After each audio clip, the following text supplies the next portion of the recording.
Bonjour et bienvenue dans l'église de la paroisse Saint-Ginier à Marseille. Nous sommes le mardi 12 mai, dans la 5e semaine de Pâques, et dans l'évangile d'aujourd'hui, Jésus nous parle de paix. Je vous donne ma paix, dit-il en Saint Jean, chapitre 14, versets 27 à 31. Et nous nous posons bien sûr cette question, notre monde est-il en paix? Il a l'air en paix, mais l'est-il vraiment? Avec toutes les menaces qui pèsent sur lui, menaces sur la société, sur l'écologie, menaces sanitaires, menaces financières. Et il y a quelques semaines, notre président disait même que nous étions en guerre contre le coronavirus. Et Jésus, pourtant, nous parle dans l'évangile de paix, de sa paix. Je lis donc l'évangile d'aujourd'hui. En ce temps-là, Jésus disait à ses disciples, « Je vous laisse la paix, je vous donne ma paix.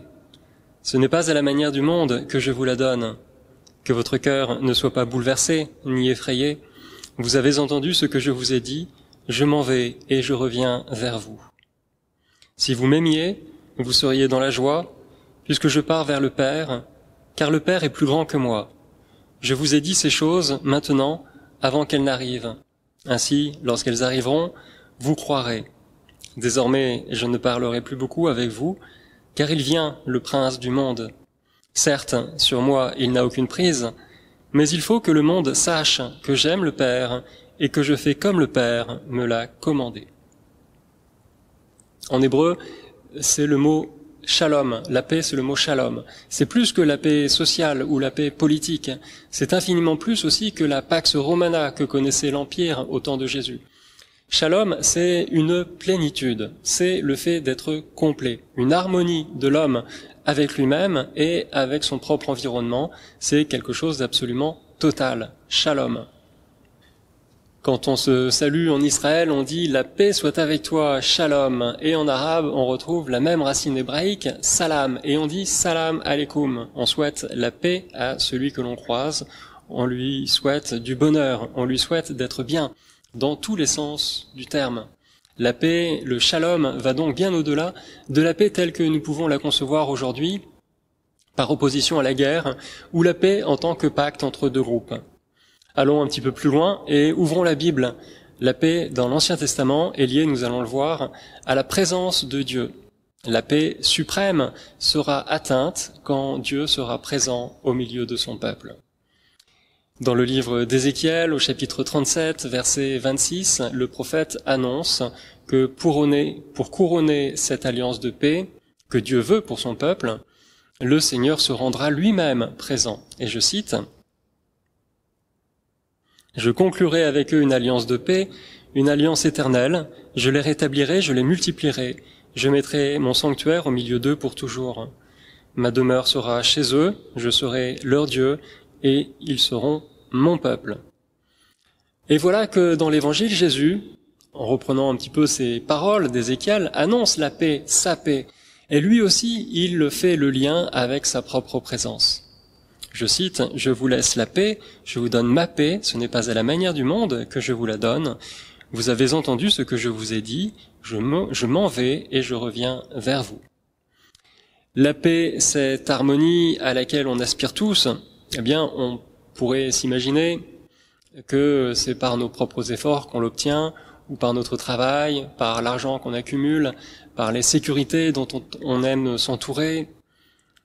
On s'imagine également qu'en passant d'un divertissement à l'autre, on sera en paix, ou en faisant du shopping, ou en regardant des séries sur Netflix. C'est ainsi que l'on obtiendra la paix.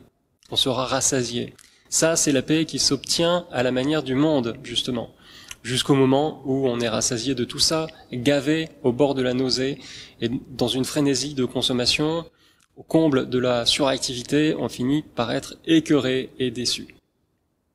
C'est saint Augustin qui disait « Tu nous as fait pour toi, Seigneur, et notre cœur est sans repos tant qu'il ne repose pas en toi. » Comme saint Augustin, il y a toujours un moment où on a envie de dire « stop ». Il y a un moment où on a envie de se tourner vers le Seigneur en lui disant « J'en peux plus, toi seul peux venir me sauver.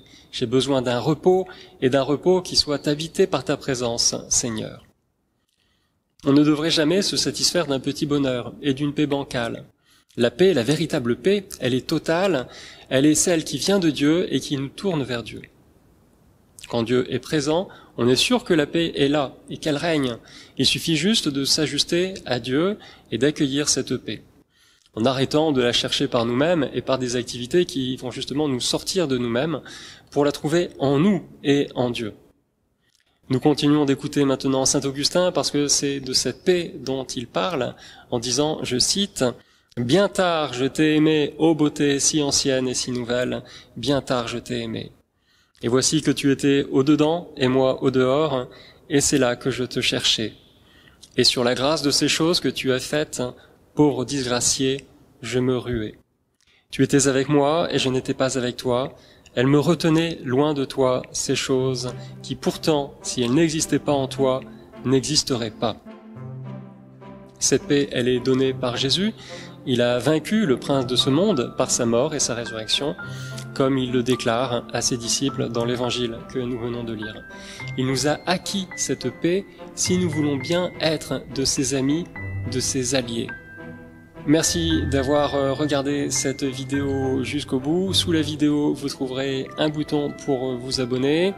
Vous retrouverez également ou à gauche ou à droite toutes nos émissions et podcasts. Et je vous dis à bientôt. Que le Seigneur vous garde dans sa paix. Amen.